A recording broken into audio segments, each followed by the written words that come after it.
So you're not wrong. Visibility is the hardest part for a lot of people when they're first getting started. And there's a lot of mistakes that I see people making when it comes to getting their content seen. Let's talk about them. First and foremost, when we're thinking about the visual aspect of video content, you've got to think about how can you produce the highest quality content without the least amount of energy, right? So unless you're someone that wants to spend a ton of hours editing, in Adobe or lightening your videos, or all of those things, then you need to keep in mind, obviously, the lighting. You need to keep in mind the visual itself, the audio, all of those things. But then also entertainment.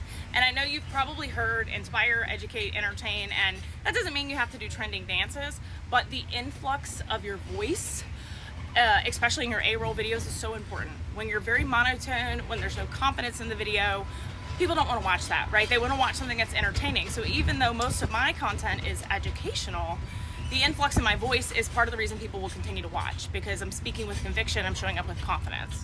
Now, if you're doing B-roll style content and using trending audios, then you really have to be sharp in your copywriting and the words that you're using, because people are reading it in their own voice, in their own head.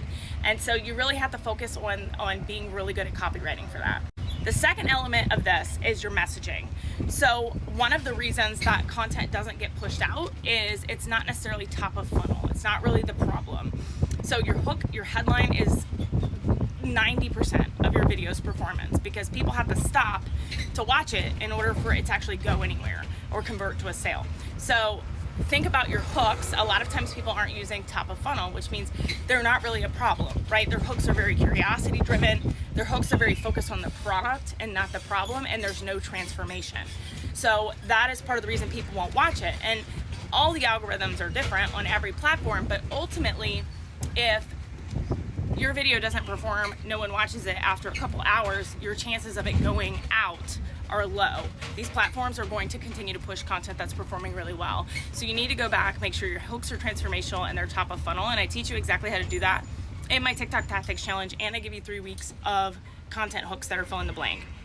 The third element of this is the SEO. So it's really important that you're speaking words that your audience is searching for. You're using words that your audience is searching for in your descriptions and your hashtags, all of those things, because that is how they're going to find you. They're going to be searching. So SEO tells the platforms who to put your content in front of. So if all you're doing is talking about your product and you're not talking about what your ideal client is actually searching for online, then the algorithm has no idea who to put your content in front of. When your ideal client is searching on the platform, they're not going to find you, and ultimately the visibility is going to be low on your content.